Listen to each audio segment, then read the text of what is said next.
Bom dia, gente, tudo bem? Hoje nós vamos mudar um pouco o tema da nossa aula. A gente vai sair um pouco, fazer uma pausa sobre a Confissão de Fé de Westminster e vamos seguir hoje e as próximas 4 aulas falando sobre um tema que eu sei que interessa muita gente, que é o tema de santificação do crente, a nossa santificação. E depois, na segundo domingo de junho, aproximadamente, a gente volta então para a Confissão de Fé de Westminster, que a gente deve ver ao longo do mês de junho, depois julho, e provavelmente em meados de agosto a gente deve fazer um novo curso sobre evangelismo. Então, vamos ver o que a gente vai ver hoje aqui. Primeira lição, nós vamos falar sobre santificação, conceitos, o que é, como funciona, o que a Bíblia fala sobre isso.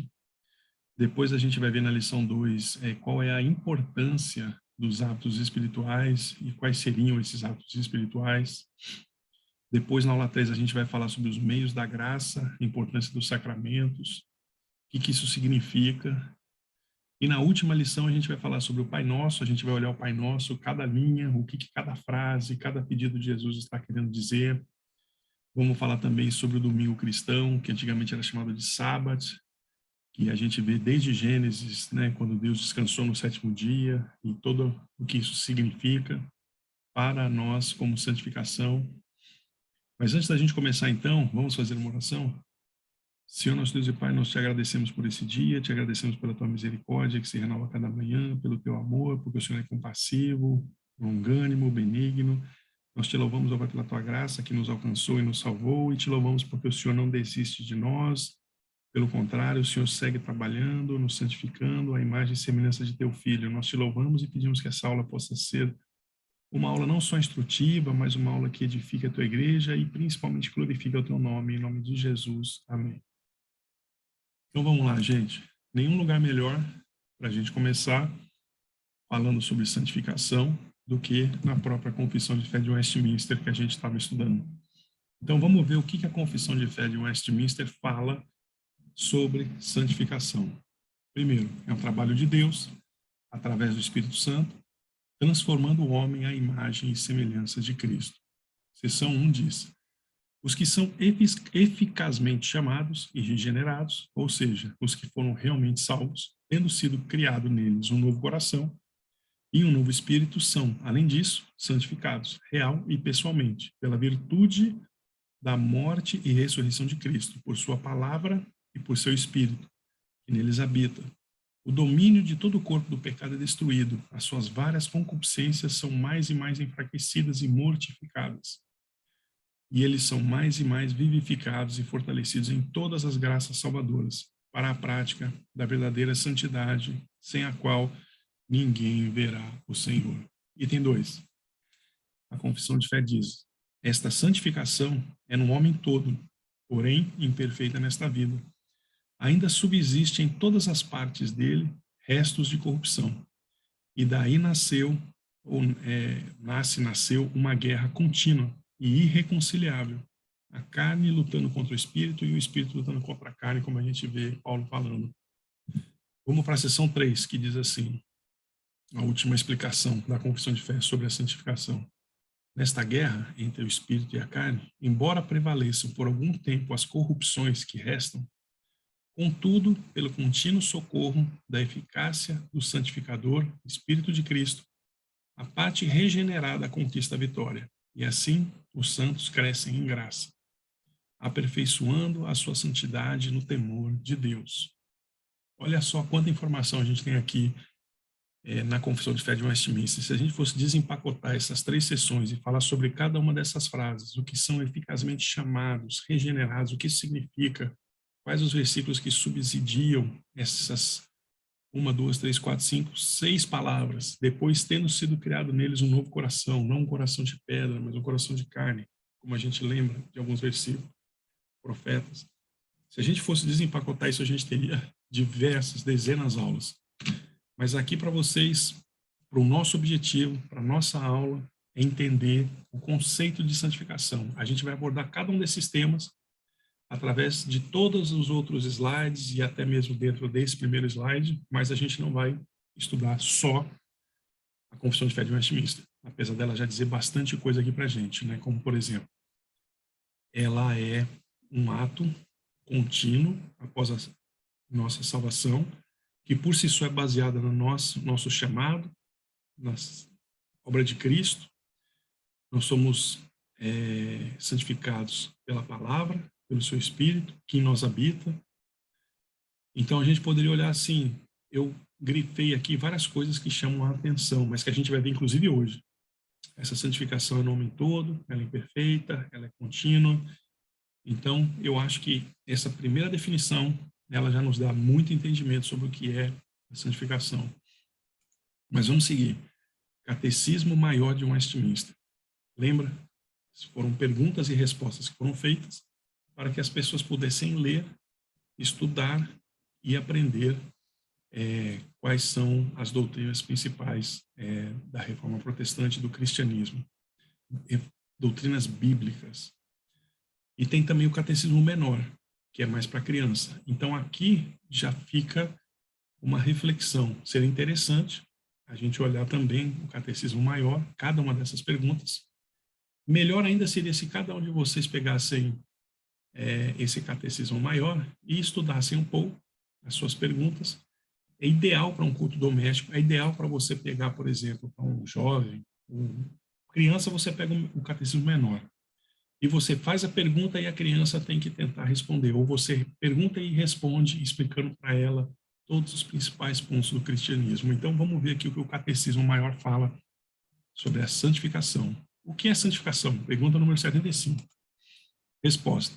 Santificação é a obra da graça de Deus, pela qual os que Deus escolheu antes da fundação do mundo para serem santos são nesta vida, pela poderosa operação do seu Espírito, aplicando a morte e a ressurreição de Cristo, renovados no homem interior, segundo a imagem de Deus, tendo os germes do arrependimento que conduz à vida e todas as outras graças salvadoras implantadas em seus corações, e tendo essas graças de forma excitadas, aumentadas e fortalecidas, que eles morrem cada vez mais para o pecado e ressuscitam para a nova vida. Aqui também é interessante a gente notar o seguinte, eu grifei algumas coisas aqui para a gente fazer uma breve reflexão sobre essa explicação do Catecismo Maior sobre santificação. Graça. Santificação é graça de Deus, é presente de Deus. Ele não só nos salva, como ele nos dá o crescimento. Deus nos escolheu antes da fundação do mundo. Mais um ponto importante, predestinação. Mais um ponto importante, a providência de Deus, que vai nos conduzindo ao longo da nossa história, como a gente viu na aula anterior sobre a providência de Deus, para que não só a gente seja salvo, mas para que a gente cresça em graça. Essa operação, ela é poderosa, ela é feita pelo Espírito Santo.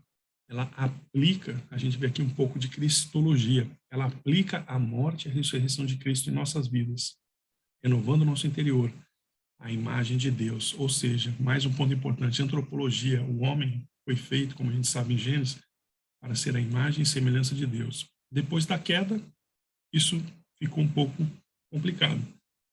Mas quando você volta para Deus, quando você é convertido, quando você aceita Cristo, você começa a ser transformado pelo Espírito de Deus, à imagem e semelhança de Deus.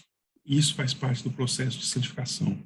É um processo que envolve arrependimento, ele é um processo que é contínuo, progressivo, né?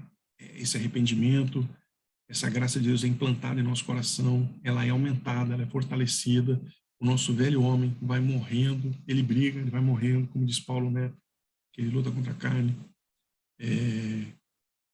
E a gente vai nascendo para uma vida nova em Cristo. Então, a santificação é uma obra de Deus na nossa vida. Ela é uma obra que ela é fundamentada na graça de Deus. A gente também tem um papel, como a gente vai ver. Mas ela é graça de Deus, é Deus que dá o crescimento. Então, a Confissão de Fé de Westminster coloca de forma bastante completa o que é a santificação. É um trabalho de Deus, através do seu Espírito, transformando o homem à imagem e semelhança de Cristo. O Catecismo Maior fala basicamente a mesma coisa. Uma obra de Deus, pelo seu Espírito, nos formando e nos constantemente nos dando uma nova vida à imagem e semelhança de Deus. Agora vamos pensar o seguinte. Ok, Esse é o conceito de santificação. E agora?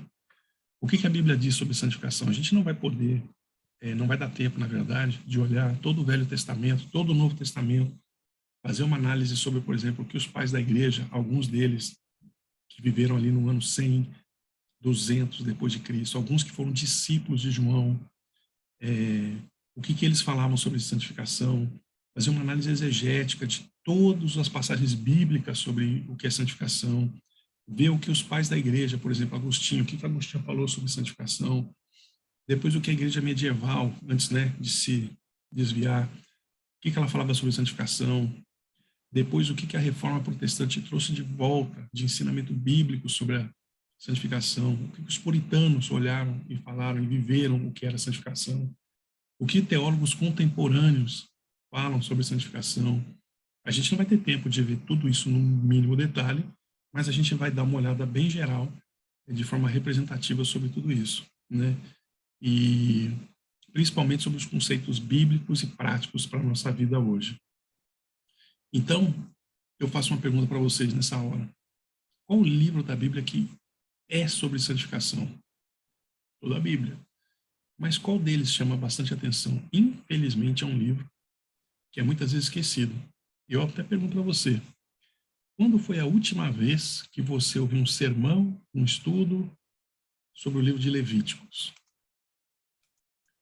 Vamos ver então o que o livro de Levíticos fala. Porque o livro de Levíticos ele fala sobre procedimentos, como é que os santos devem, como é que o povo de Deus deve se relacionar em família, relação sexual, relação comercial, relação com o seu governo, em sociedade, como é que tem que ser feito as festas de comemoração da igreja, no tabernáculo, como que funcionam os cultos, os sacrifícios, o manipular das peças, como é que tudo aquilo deveria funcionar.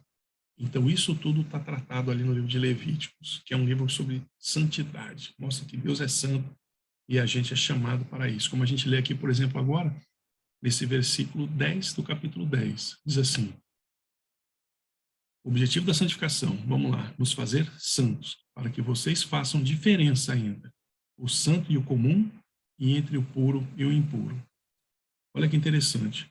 Esse versículo traz duas distinções, duas comparações. Primeiro, puro versus impuro.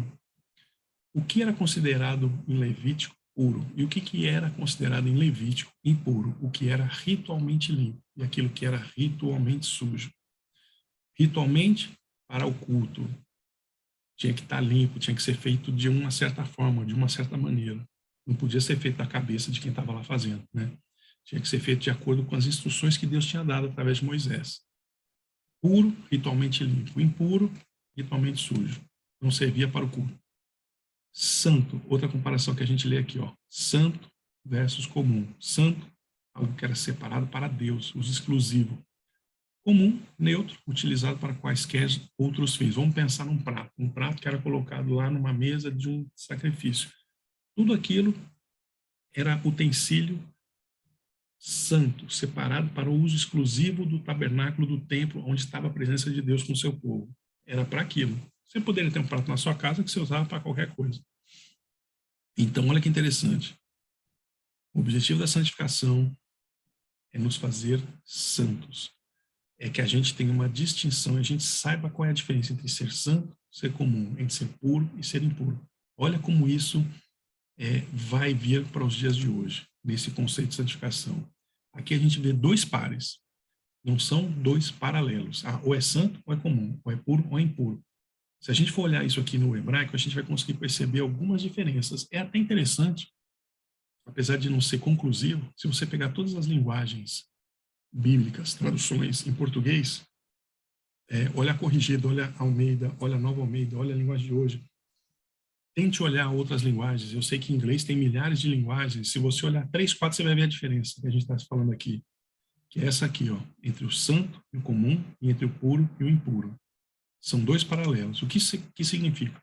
Você tem um determinado item, uma determinada pessoa, uma determinada função, uma coisa, qualquer coisa.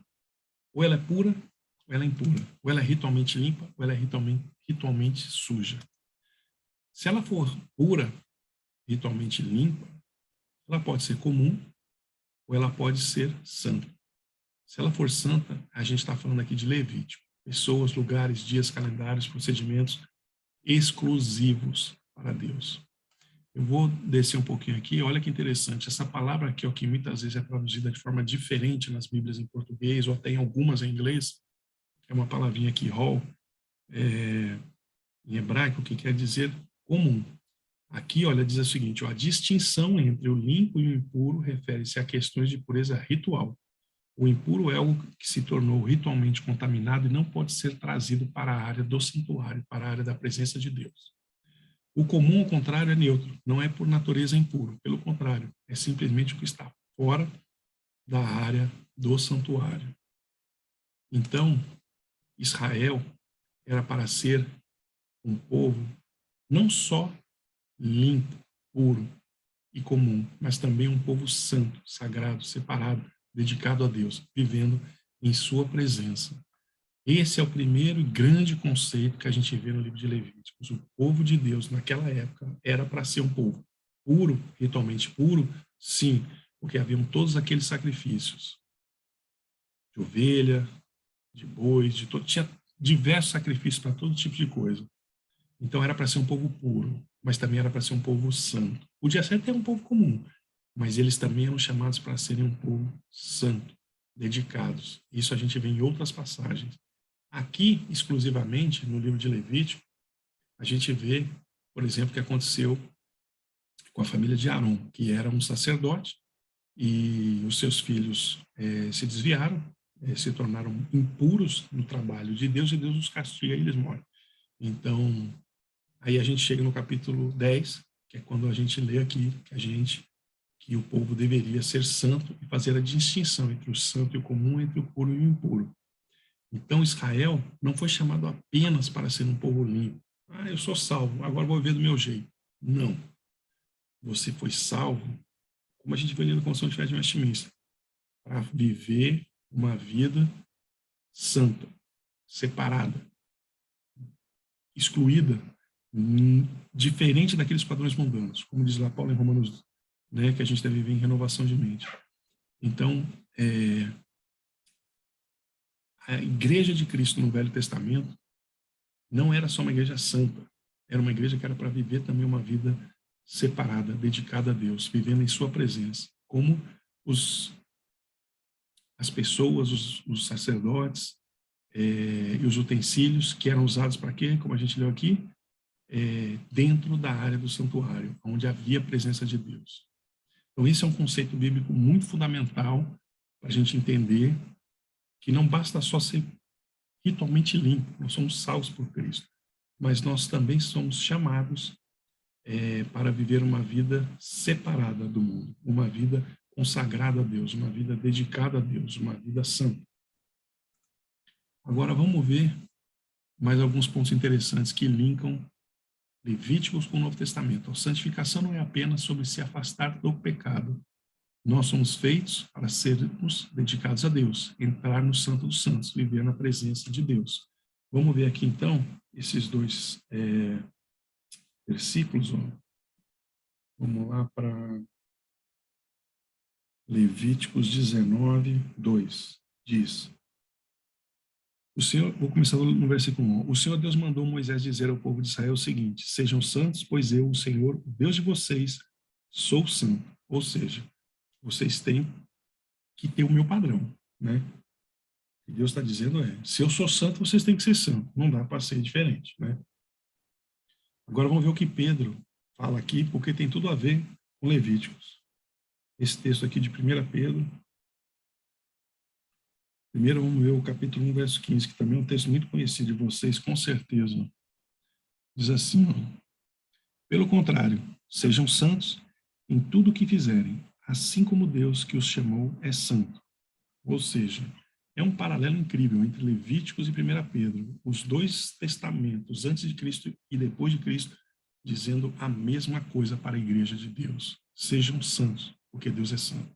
Vamos ver agora o capítulo 2, verso 9, que Pedro diz: mas vocês são a raça escolhida, os sacerdotes do rei, a nação completamente dedicada a Deus, o povo que pertence a Ele. Vocês foram escolhidos para anunciar os atos poderosos de Deus que os chamou da escuridão para sua maravilhosa luz.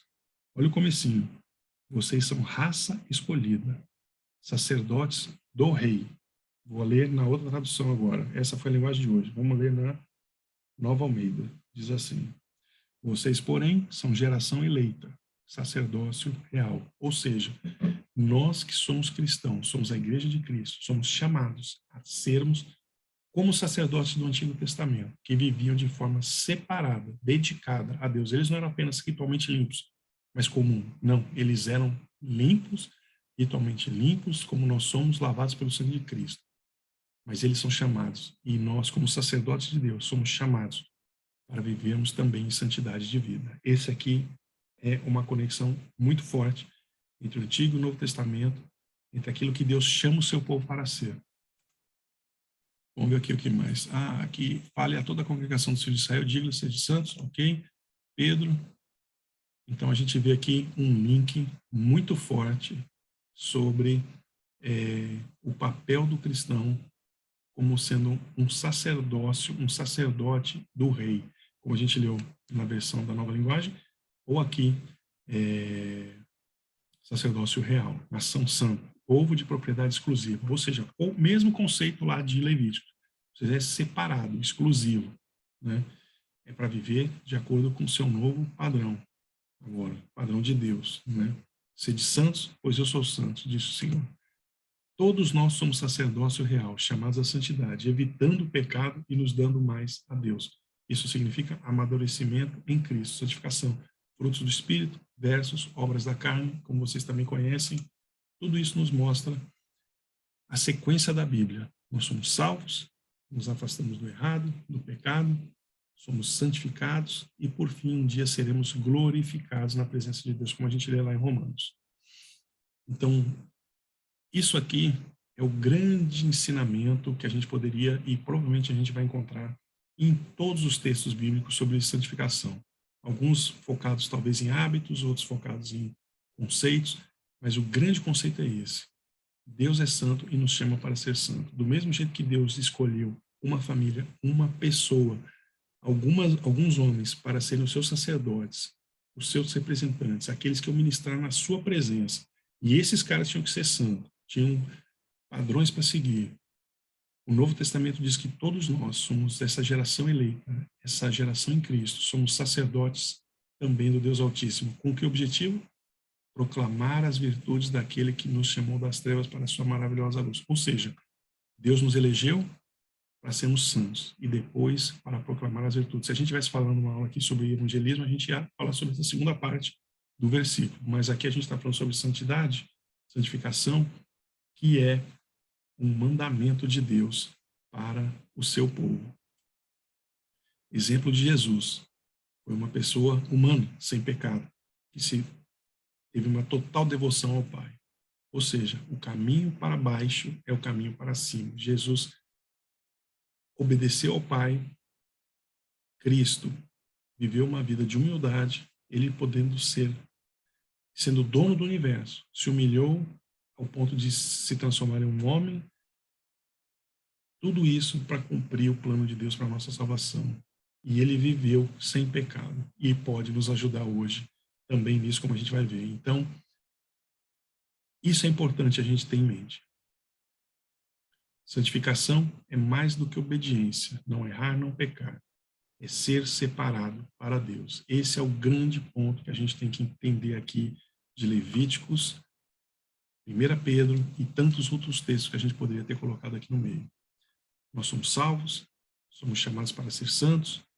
Nós, depois de sermos salvos, evitamos o pecado, evitamos o erro, mas também somos chamados a sermos separados para Deus, para vivermos em exclusividade, para vivermos em crescimento, porque Deus é santo e Ele demanda que a gente também seja santo.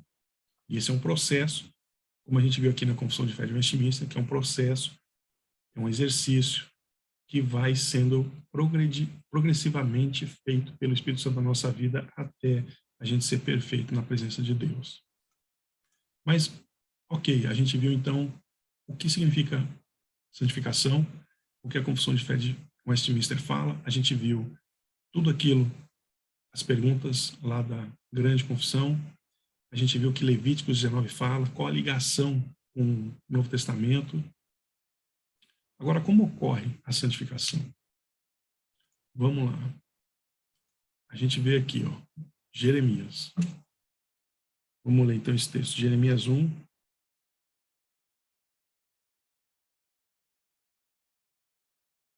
9 e 10 diz: Depois o Senhor estendeu a mão e tocou na minha boca, e o Senhor me disse: Eis que ponho as minhas palavras na sua boca. Veja, hoje eu o constituo sobre as nações e sobre os reinos, para arrancar e derrubar, para destruir e arruinar, e também para edificar e plantar. Agora vamos ver Jeremias 18, verso 7.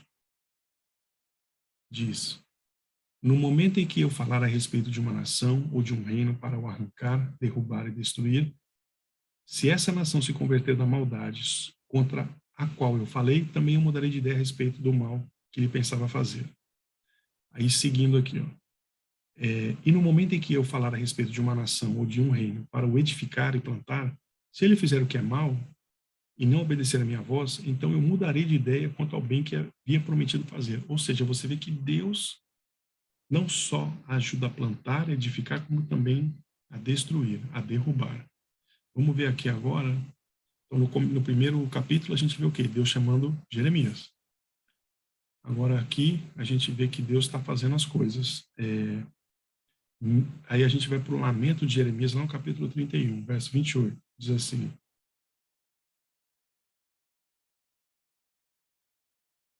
Como os vigiei para arrancar, para derrubar, para subverter, para destruir e para afligir, assim os vigiarei, diz o Senhor, para edificar, para plantar, diz o Senhor. Naqueles dias já não dirão: os pais comeram uvas verdes e os dentes dos filhos. Ou seja, Deus, do mesmo jeito que trouxe castigo para o povo, que derrubou, ele aqui usa vários verbos, arrancou, subverteu, destruiu, afligiu, Deus vai trazer crescimento, Deus vai edificar, Deus vai plantar, Deus vai dar crescimento. A gente vê o ato de Deus trazendo esse crescimento. Do mesmo jeito que ele castiga, ele traz o crescimento. Vamos ver aqui também Romanos. Antes da gente olhar isso tematicamente por tópico. Romanos 6. Vamos ver aqui o que fala esse texto. Ó. Que diremos então? Continuaremos no pecado para que a graça aumente ainda mais? De modo nenhum. Como viveremos ainda no pecado nós que já morremos para ele? Ou será que vocês ignoram que todos nós que fomos batizados em Cristo, fomos batizados na sua morte? Fomos sepultados com ele na morte pelo batismo para que, como Cristo foi ressuscitado dentre os mortos pela glória do Pai, assim também nós andemos em novidade de vida. Porque se fomos unidos com ele na semelhança da sua morte, certamente o seremos também na semelhança da sua ressurreição, sabendo isto, que a nossa velha natureza foi crucificada com ele, para que o corpo do pecado seja destruído, e não sejamos mais escravos do pecado, pois quem morreu está justificado do pecado. Ora, se já morremos com Cristo, cremos que também viveremos com ele. Sabemos que, havendo Cristo ressuscitado dentre os mortos, já não morre, a morte já não tem domínio sobre ele.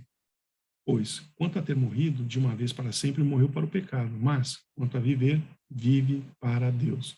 Assim também vocês considerem-se mortos para o pecado, mas vivos para Deus, em Cristo Jesus. Portanto, não permitam que o pecado reine em seu corpo mortal, fazendo com que vocês obedeçam às suas paixões. Também não ofereçam os membros do corpo ao pecado, como instrumentos de injustiça, mas como pessoas que passaram da morte para a vida, ofereçam a si mesmos a Deus e ofereçam seus membros a Deus como instrumentos de justiça, porque o pecado não terá domínio sobre vocês, pois vocês não estão debaixo da lei, e sim da graça. Vamos para o último texto, então? 1 Timóteo 4, 1-5. Ora, o Espírito afirma expressamente que nos últimos tempos alguns apostatarão da fé por obedecerem a espíritos enganadores e a ensinos de demônios, pela hipocrisia dos que falam mentiras e que têm a consciência cauterizada, que proíbem o casamento e exigem abstinência de alimentos que Deus criou para serem recebidos com gratidão pelos que creem e conhecem a verdade. Pois tudo o que Deus criou é bom, e se recebido com gratidão, nada é recusável, porque é santificado pela palavra de Deus e pela oração. Então vamos lá. Como ocorre a santificação? Primeiro ponto, desconstrução do velho homem.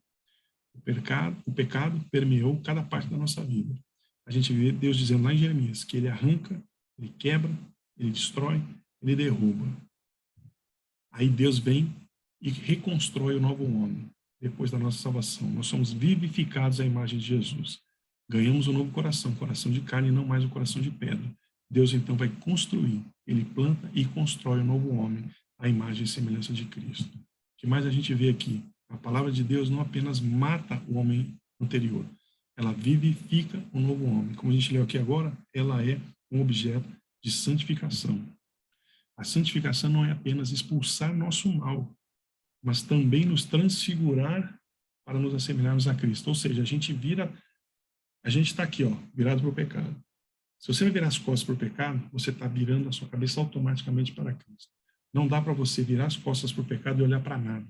Você literalmente sai de um para ir para o outro, ou então você não sai do primeiro. E esse é o papel da santificação, nos tirar desse ambiente mau e nos fazer ficar mais à imagem e semelhança de Cristo. Ela mortifica o nosso velho homem, a santificação, e ela vivifica o novo homem. Ou seja, são lados de uma mesma moeda. Quando você vira a moeda, você automaticamente está deixando um e melhorando o outro. Nós recebemos um novo coração, como a gente vê lá em Ezequiel 36, 26. Ou seja, essa é a forma como a santificação acontece. Ela vai destruindo o velho homem e ela vai vivificando o novo homem, a imagem e semelhança de Cristo. Aquelas atitudes, pensamentos, etc., que você fazia com tanta facilidade, inconsciente, que era errado, você agora já começa a pensar, isso aqui não é legal. Isso aqui não está de acordo com a Bíblia. Isso aqui ofende a Deus. Isso aqui ofende o Espírito Santo de Deus que habita em mim. Eu percebi que isso não é legal. E a gente tem diversos pontos para olhar. Se a gente fosse abrir todas essas possibilidades, a gente ia ficar aqui um bom tempo. Mas, conceitualmente, é assim que a santificação ocorre. Ela mata o velho homem e ela vivifica o novo. Você para de querer as coisas antigas, você ainda vai lutar, ainda vai brigar, mas você começa a se fortalecer como um novo homem em Cristo. Essa é a forma como a santificação acontece. Você sai de um e vira para o outro. Vamos lá. Tem mais um texto interessante aqui para a gente ver, né? 1 Tessalonicenses 5, 23 e 24 diz: O mesmo Deus da paz os santifique em tudo, e que o espírito, a alma e o corpo de vocês sejam conservados íntegros e irrepreensíveis na vinda de nosso Senhor Jesus Cristo. Fiel é aquele que os chama, o qual também o fará. Essa é uma promessa para a gente descansar de que Deus vai cumprir o seu propósito e a sua obra na nossa vida. Qual é o objetivo, então, da santificação? O objetivo é a gente, na nossa totalidade. É uma obra de Deus que nasce do coração de Deus, na eternidade, uma manifestação do amor e da graça de Deus. Ele não só salva, como ele santifica a gente. Ou seja, o objetivo da santificação é você, na sua totalidade. Quem é o sujeito da santificação, como a gente acabou de ler aqui? É Deus, é o próprio Deus quem age, quem faz acontecer. Se dependesse da gente, a gente ia tentar, ia conseguir uma vez, ia dar errado. Ia tentar, ia cair. Ia tentar, passar raspando. Ia tentar, cair. Mas como é Deus quem faz, ela vai dar certo, ela vai funcionar, vai haver o crescimento. Você vai se virar contra o velho homem, aquele homem do pecado que você conhece bem, e você vai se tornar mais e mais a semelhança de Cristo. Isso é um processo progressivo. Santificação é um dom do Evangelho. Calvino chamava isso de graça dupla. Ambos são de Cristo. A salvação vem de Deus e a santificação vem de Deus. É uma graça dupla que todo cristão recebe. A gente às vezes fala assim, eu sou salvo por Deus, isso é graça de Deus. Não, você recebeu duas graças. A salvação, a santificação, é Deus quem faz, por isso que ele é fiel para te chamar e ele também vai fazer. Por isso que a obra está garantida, porque é Deus quem faz. E tudo isso tem um único objetivo, a glória de Deus. Santificação como dever, sim, para nós salvos. Como a gente leu lá em Levíticos, a gente tem que ser santo, como Deus é santo. Vamos ver aqui então esses dois versículos. versículo 44a do capítulo 11, né? Diz assim: Eu sou o Senhor, o Deus de vocês, portanto, consagrem-se e sejam santos, porque eu sou santo. Não se contaminem, e etc. Ele vai seguindo o versículo. Vamos agora para Levítico 20, 26.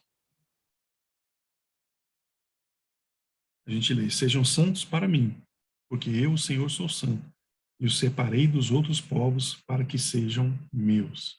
Santidade está ligada ao caráter de Deus e aos mandamentos de Deus. Deus nos chamou para fazermos partes do time de Deus.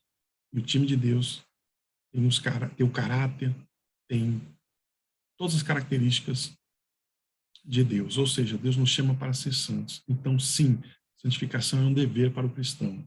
Ela não é apenas uma obra de Deus. A gente tem também um papel a cumprir, como a gente vai ver na próxima aula. A obra de Cristo nos capacita o nosso trabalho. A santificação traz consigo arbítrio, claro, responsabilidades e deveres. Ou seja, a gente pode escolher e vai escolher, mas o Espírito de Deus vai nos dar força. Eu lembro de ter ouvido uma frase no passado, acho que, eu não sei se há 20, 30 anos atrás, não me lembro nem de quem que disse assim: o cristão não peca inconscientemente. Ou seja, se você foi salvo por Deus e você está ali, eu vou pecar, não adianta. Você sabe, o Espírito de Deus vai dizer no seu coração, vai gritar, vai falar baixinho, não importa. Ele vai dizer para você, você sabe que você vai estar pecando. Ou seja, depois que Deus transformou seu coração, te deu um coração de carne, você não peca mais inconsciente. Você peca porque você quer, porque a sua natureza corrupta está ali brigando. O espírito carne. Naquele momento você cedeu, você quis vencê-la por si só.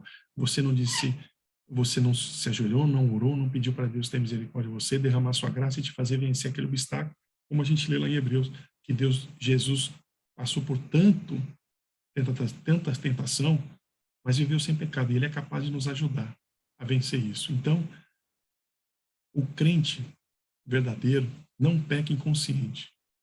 Por isso que a gente fala que a santificação traz esse arbítrio, essa responsabilidade e esses deveres. A santificação é um dom de Deus que nos permite viver de forma para o qual fomos projetados. Ou seja, nós fomos projetados lá em Gênesis 1 para viver a imagem e semelhança de Deus, com tudo o que isso significa, que a gente nem consegue aqui olhar todos esses pontos. A santificação vai nos tornando, vai nos levando de volta para casa, vai nos levando de volta para aquele projeto de Deus para o homem e para a mulher. Viver a sua imagem e semelhança. E na sua presença, como era no Jardim do Éden antes da queda. A ação de Deus não exclui a ação real e dependente do homem, mas ela revigora, ela fortalece o mesmo ponto que a gente viu um pouquinho acima. Né? Por isso que é triste a gente ver quando algum crente verdadeiro cai, né? Como a gente vê em vários exemplos de líderes, etc. Porque não é um pecado. São vários pecados. É que nem quando a gente brinca e fala assim, um avião nunca cai por um defeito. Não é isso que falam? Um avião cai por uma sequência de defeitos. É alguma peça que não funcionou, é o cara da manutenção que não viu, é o piloto que ignorou e falou, vamos assim mesmo. É um conjunto de problemas. E isso também acontece com o povo de Deus. Você vai ter uma tentação, todos nós temos, diariamente, semanalmente, mensalmente, anualmente, todo mundo tem. Mas se você começa a ceder, isso vai aumentando até que a queda é inevitável. E Deus te castiga como ele castigou o povo de Israel lá, o mandando para o exílio. Mas Deus disse, se o povo se arrepender, e aqui no processo de santificação isso é claro, porque é Deus quem faz o processo funcionar. Se você vira suas costas para Deus, você vai cair. Cedo ou tarde. Pode demorar, uma pessoa vê, 500 não vê. E o que acontece? Deus está vendo, Deus está contando lá no caderninho. Chega uma hora que ele fala, tá bom, você quer fazer assim, filho pródigo? Então vai embora, um dia você vai voltar, porque a minha obra eu garanto. Então, a santificação, ela tem esse processo, ela é esse processo de ir nos transformando. E a gente tem um papel ativo importante, né? De não rejeitar a Deus, de, em total dependência, lutar para que esse novo homem, para que coisas que antigamente a gente tinha dificuldade de fazer, de repente se tornam super fáceis. pela graça de Deus, que nos capacita para isso. Ou seja, na santificação, a ação pecaminosa vai sendo excluída e não alimentada. A ação do novo homem vai sim sendo alimentada, vai sendo vivificada, até o ponto que você não consegue mais viver sem aquilo. Santidade de Deus, não dá nem para a gente falar e explicar. Ela é, como dizem alguns filósofos apologetas, transcendente, metafisicamente. Ela vai além da nossa compreensão. Deus está numa classe que é só dele. Às vezes a gente vê pessoas questionando a Deus por exemplo, o problema do mal que tem no mundo. Existem vários motivos para o problema do mal. A gente brinca que o problema do mal principal é a queda de Adão e Eva no Jardim do Éden. Ali foi o grande problema, ali entrou o mal no mundo. Mal físico, doenças, má morte física, problemas de todo tipo, emocional, de todo tipo que você quiser. Então, eu até temos uma aula interessante sobre o problema do mal no contexto apologético, para nós cristãos não só entendermos os conceitos bíblicos de quando o mal ocorre. Pode ser um castigo de Deus, pode ser por tantos outros motivos que eu não vou nem falar, porque daí eu vou estragar esse estudo, mas é um estudo interessante para a gente fazer individual. Mas muita gente que tem problema, muitas vezes acusa a Deus como se estivesse acusando um vizinho. E não pode, qualquer coisa que a gente fizer e falar ou comparar a Deus, a gente está errando, no mínimo, por 1 trilhão de bilhão infinito de anos de capacidade de entender. Então, assim, Deus está numa capacidade só dele. Quando a gente fala que Deus é santo, ele é infinitamente mais santo do que a gente sequer imagina, dentro do nosso contexto. Então, esse é um ponto que é a base de tudo isso. Deus disse lá no Antigo Testamento, eu sou santo e vocês têm que ser santos, vocês são meu povo, que eu escolhi, por isso eu escolhi você, para te salvar, para te santificar, para te levar para a glória. Então, a santidade de Deus, ela está num nível que a gente não consegue nem sequer entender. Mais um motivo para a gente, dentro da nossa capacidade e na dependência total de Deus, buscar a nossa santidade. Mas vamos lá. A gente viu, então, como ocorre a santificação. Quando a santificação é alcançada? Vamos ler aqui 2 versículos. Paulo diz assim, não que eu já tenha recebido isso ou já tenha obtido a perfeição, mas prossigo para conquistar aquilo para o que também fui conquistado por Cristo Jesus. Irmãos, quanto a mim, não julgo havê-lo alcançado, mas uma coisa faço, esquecendo-me das coisas que ficam para trás. Esquece aquilo que você gostar. E avançando para as que estão diante de mim, prossigo para o alvo, para o prêmio da soberana vocação de Deus em Cristo Jesus. Todos, pois que somos maduros, tenhamos este modo de pensar. E se algum de uma coisa vocês pensam de modo diferente, também isto Deus revelará para vocês. Olha como Paulo está sendo pastoral. Ele primeiro fala, se você é maduro, você tem que ter esse mesmo modo de pensar que eu tenho. Mas se tem alguma coisa que você pensa diferente, isso Deus vai te mostrar. Seja como for, andemos de acordo com o que já alcançamos. Ou seja, crente verdadeiro não anda para trás. A gente pode andar, patinar, anda 1 metro, demora para andar mais um, mas a gente vive de acordo com aquilo que a gente já alcançou. Esse é um conceito muito importante. A gente prossegue. É um ato progressivo de Deus na nossa vida, de evolução. Não precisa ser uma evolução de 0 a 100 em 2 segundos. Pode ser uma evolução dentro daquilo que Deus planejou para nós, que é o plano perfeito dele. Então, isso é um ponto muito importante. Quando a santificação é alcançada, vamos ver outro versículo. Mas também nós, que temos as primícias do Espírito, igualmente gememos em nosso íntimo, aguardando a adoção de filhos, a redenção do nosso corpo, porque na esperança fomos salvos. Ora, esperança que se vê não é esperança, pois quem espera o que está vendo? Mas, se esperamos o que não vemos, com paciência o aguardamos. E a santificação, ela é progressiva e a gente tem que ter paciência com a gente mesmo.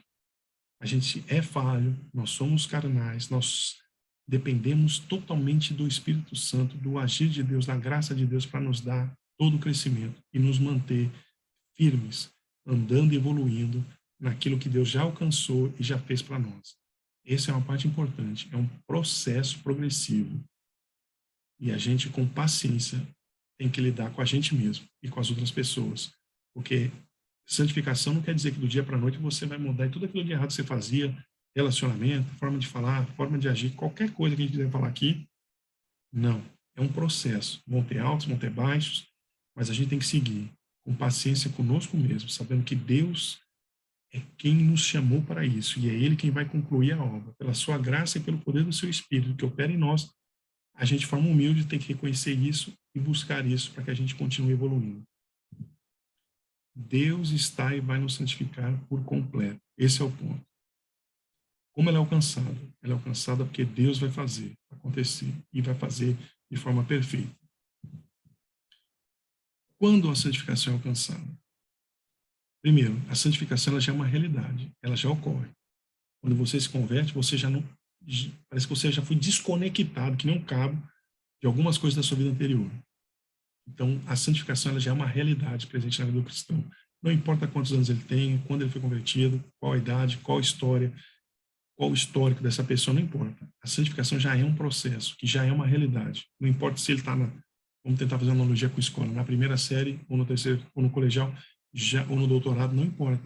O que importa é que a santificação já é uma realidade na vida do crente, hoje. Santificação como posse, ela é nossa. Ela não é do vizinho, ela não é do líder, não é do pastor, ela não é da outra igreja, ela é nossa. É Deus quem dá, ela é pessoal. Santificação como promessa, ainda não, em sua totalidade. Ou seja, ela vai chegar lá. Ela vai chegar no seu nível máximo, no seu nível perfeito. Esperamos e ansiamos pela plenitude da nossa adoção, transformação. Nós cristãos também pressionando e forçando a santificação. Ela nos pressiona e nos força a sermos maduros em Cristo. E ela nos força a evoluir. A santificação, ela é quem vai nos transformando à imagem e semelhança de Cristo. Ou seja, a santificação é uma realidade já dada. É um dever a ser vivido, bem como um dom a ser continuamente exercitado, perseguido e recebido, não rejeitado. Vamos lá. Aonde a santificação está focada? 1 Timóteo, vamos ler. Isso aqui a gente já leu, né? Então vamos seguir.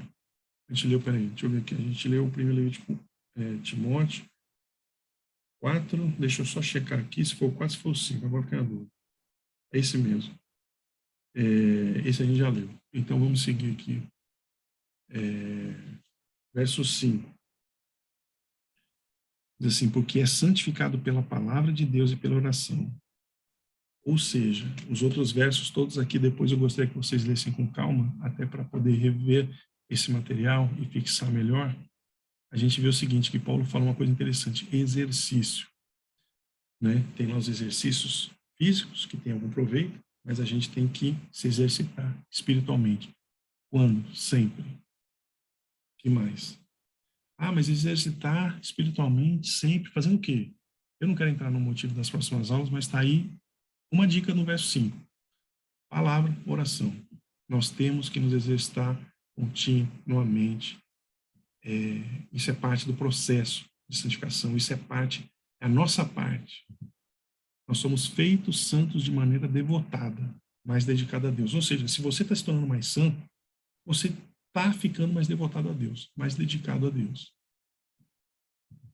A mente é controlada pela natureza. Morrem espiritualmente e se tornam inimigas de Deus. Ou seja, se a sua mente é controlada pela sua natureza, você vai morrer espiritualmente e vai se tornar inimigo de Deus. Mas se a sua mente é controlada pelo Espírito Santo, então você vai crescer em santificação, você vai ter vida eterna e vai ter paz. Santificação com uma mente celestial. Muitas vezes está caracterizada e está justaposta, quer dizer, muitas vezes essa característica, né? Você está se santificando, mas a sua mente está cada vez mais celestial. Ou seja, o que significa? O nosso envolver com a igreja. Quanto mais você se envolve com a obra de Deus, e aqui eu não vou entrar na discussão sobre se envolver de forma religiosa, como a gente vê muitas religiões no mundo, que a pessoa é religiosa, vai lá todo dia, faz oração, idólatra, demônios, como a gente lê ali Pedro falando, ensinamentos de demônios, nada disso, para um pedaço de metal, não é isso. É o crente verdadeiro. Ele vai crescendo em santificação, ele vai tendo mais vontade de participar do grande projeto de Deus para a humanidade. Então, de alguma maneira, quanto mais você se santifica, né, quanto mais Deus santifica você, porque tem os dois papéis, mais a sua mente celestial começa a se transformar e você começa a se envolver com a igreja. A igreja aqui não precisa ser uma igreja local, bairro X, pode ser igreja nacional, pode ser, você vai ser professor de seminário, você vai ser músico, profissional, evangélico. Você começa a se envolver com a obra de Cristo no mundo. Santificação como a mente celestial é construída como distanciamento da vida que você tinha antes de Cristo, do velho homem. Você começa a querer se distanciar daquela vida. A santificação prossegue, colocando nossas mentes no alto. Então tem um ponto, tem um componente de contemplação de Deus e do seu reino. E o que vai automaticamente nos revigorando para o serviço, até certo ponto sacrificial a Deus e ao próximo. A gente vai seguindo o exemplo de Cristo, que se humilhou, se esvaziou e serviu como Rei do Universo. Ele serviu. E a santificação vai fazendo esse mesmo processo na vida do crente. A gente vai contemplando mais a Deus e a gente vai servindo mais de forma sacrificial, como Cristo fez. Bom, vamos recapitular então aqui para a gente fechar, gente. A mensagem do Evangelho, que todos vocês conhecem, é de perdão, é de reconciliação entre o homem e Deus, é de arrependimento, é de transformação de vida, de mudança de vida. Todo aquele que é nascido de Deus não vive na prática do pecado, porque nele permanece a semente divina. Esse não pode viver pecando. Ele vai pecar, mas ele não vive pecando, porque é nascido de Deus. A santificação é a mortificação do velho homem. É um grande conceito. E a vivificação do novo. Você vai virando de um automaticamente para o outro. Ou se você for voltando, você vai voltar para o velho homem errado. A santificação nos transforma à imagem e semelhança de Cristo. Deus chama o cristão para ser separado do mundo. Porém, nós ainda vamos viver no mundo, porém servindo a Deus, é o seu reino. A santificação é obra de Deus na vida do cristão, como resultado de sua união com Cristo. É o que Calvino disse, graça dupla. Ele te salva e ele continua te santificando, te alimentando. O cristão coopera com a sua santificação, enchendo-se do Espírito Santo, como a gente vê Paulo falando lá em Efésios. A gente tem que se encher do Espírito Santo. E ele vai falar isso no capítulo 5, antes dele entrar no contexto da guerra espiritual, que também é outro ponto interessante para a gente analisar. Deus não nos chamou para a impureza, e sim para a santificação. Pois Deus não nos chamou para a impureza, e sim para a santificação. Portanto, quem rejeita estas coisas não rejeita uma pessoa, mas rejeita a Deus, que também dá o seu Espírito a vocês. Ou seja, se você rejeita a santificação, você vê que Deus está te chamando para alguma obra, Deus está te chamando para melhorar aquela área da sua vida, só você sabe que tem problema, e você rejeita, você não está rejeitando a santificação, você está rejeitando o próprio Deus, que te chamou, te converteu e está te chamando para crescer. Está te chamando para sair da 5ª divisão para a 1ª divisão. É isso que Deus quer de você. Então, quem rejeita a santificação está rejeitando a Deus, que diz: sede santos, porque eu sou santo. Então, isso é um ponto importante para a gente recapitular. Portanto, gente, a gente não deve recusar a santificação, que é a obra de Deus na nossa vida. A gente foi salvo e depois a gente não simplesmente vira a página, fecha o livrinho, está lá no meu livro de criança, isso aqui foi uma medalha que eu ganhei. Não. É ali que a sua nova vida está começando. Vai ter dificuldade, mas você vai crescer. E Deus vai completar essa obra na sua vida. É a obra de Deus. Santificação é a obra de Deus na sua vida inteira, em todo o seu ser, durante toda a fase da sua vida. Então é isso, gente. Eu deixei aqui algumas referências. Aqui no link a gente tem a Confissão de Fé de Westminster para quem quiser rever, Catecismo Maior com todas as perguntas e respostas. E na próxima aula a gente vai falar de hábitos espirituais, como isso é importante e o que seriam esses hábitos espirituais, como a gente pode pôr isso em prática. Então, nessa aula, o objetivo foi mostrar o que é a santificação, como ela funciona, quando ela funciona, que parte do nosso corpo ela funciona, por que ela funciona, e etc. Então, para quem quiser, eu sugiro rever os slides, olhar os versículos, fazer anotações. Quem tiver pergunta, por favor, me mande. E, gente, foi um prazer estar aqui mais uma vez. Vamos terminar, então, com uma oração? Senhor, nosso Deus e Pai, nós te agradecemos pela tua obra em nossa vida, porque o Senhor não só nos chama, mas o Senhor completará toda a tua obra para a honra e glória do teu nome em nossa vida, por isso nós podemos descansar em paz, porque o Senhor está no controle. Nós te agradecemos, ó Pai, porque o Senhor nos ajuda em cada etapa, o Senhor nos capacita. Nós pedimos que o Senhor continue nos transformando, sim, à imagem e semelhança de Cristo, para a glória do teu nome, para que possamos ser luz nesse mundo. Nós te agradecemos por tudo em nome de Jesus. Amém. Bom, gente, excelente dia para vocês. Deus abençoe.